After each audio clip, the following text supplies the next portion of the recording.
Here we are at Mid-America Arts Alliance Culture Lab, and you are looking at my installation, which is part of the Beside, Between, Beyond awareness building about domestic violence. So the first piece here that you see is cut out of a single piece of paper. This artwork was inspired by a story I heard from one of the survivors of domestic violence.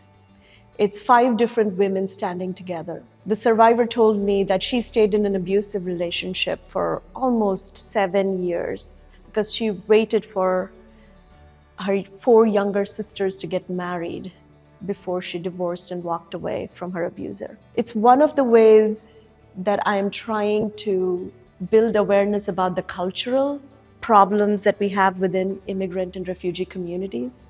The reason why people don't leave relationships can be very complicated, and this was one of the stories that I wanted to share.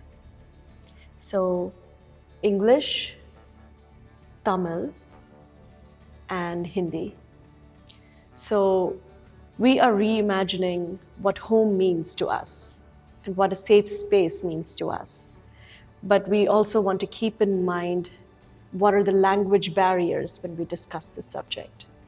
The muted shadows add the idea of how language appears to someone who doesn't understand it.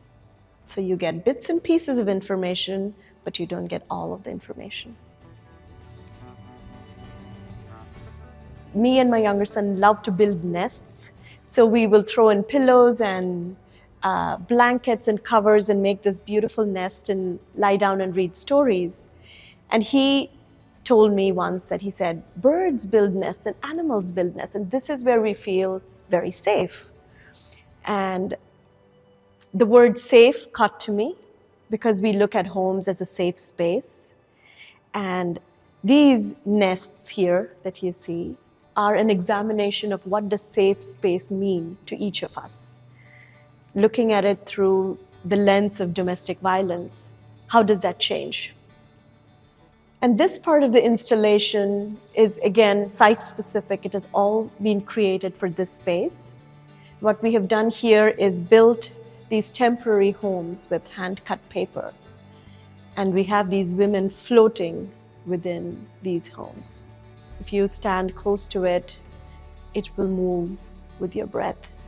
And so the idea of the viewer and how they affect the installations is a big part of experiencing the artwork.